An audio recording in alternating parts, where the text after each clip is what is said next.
Assalamualaikum warahmatullahi wabarakatuh. Surabaya Waterfront Land atau proyek pembangunan kawasan baru di pesisir kota Surabaya ditetapkan pemerintah menjadi proyek strategis nasional.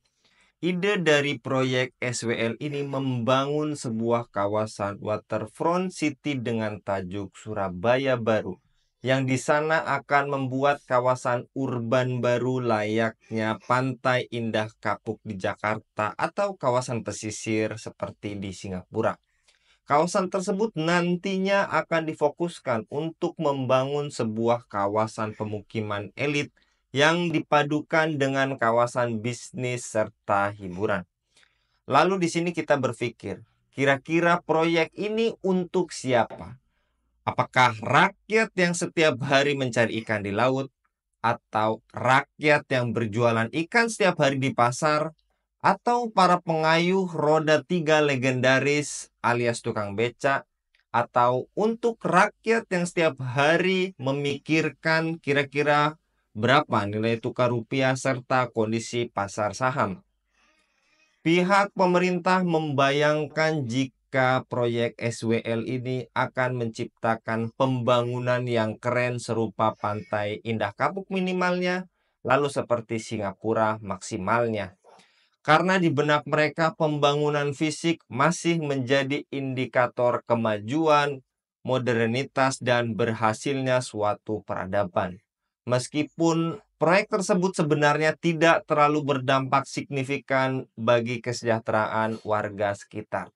Dengan hadirnya mega proyek SWL ini akan semakin menunjukkan bagaimana kontradiksi pengaturan tata ruang di kota Surabaya terjadi. Satu sisi pemerintah kota Surabaya menggencarkan pemulihan kawasan pesisir melalui penyelamatan mangrove, tapi di satu sisi yang lain juga mendukung keberadaan proyek seperti Surabaya Waterfront Land. Kehadiran proyek ini dikhawatirkan akan mengubah landscape pesisir, salah satunya disebabkan oleh kegiatan reklamasi pantai. Reklamasi pantai selain berbahaya bagi lanskap pesisir juga akan berdampak pada ekosistem. Perlu diketahui, jika aktivitas reklamasi ini akan membutuhkan pasir atau material tanah yang kemungkinan akan diambil dari tambang pasir laut atau tambang batuan di luar Surabaya. Jika diambil dari tambang pasir laut, maka akan ada ancaman kerusakan ekosistem laut. Kalau di darat juga akan merusak kawasan ekosistem darat, apalagi tambang batuan terdekat ada di Mojokerto dan Pasuruan. Lokasi tambang yang menyediakan material di dua wilayah tersebut dekat dengan kawasan gunung, hutan, sumber mata air, dan lahan pertanian. Jika melakukan reklamasi di pesisir, sama saja dengan merusak kawasan hutan, gunung, dan mata air.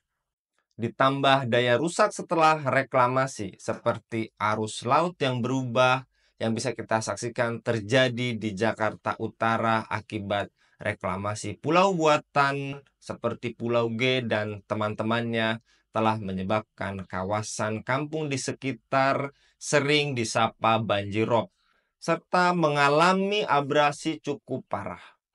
Nelayan kesulitan untuk menyandarkan kapal karena air semakin naik hingga menuju batas tanggul, ditambah semakin merajalelanya endapan lumpur dekat dermaga.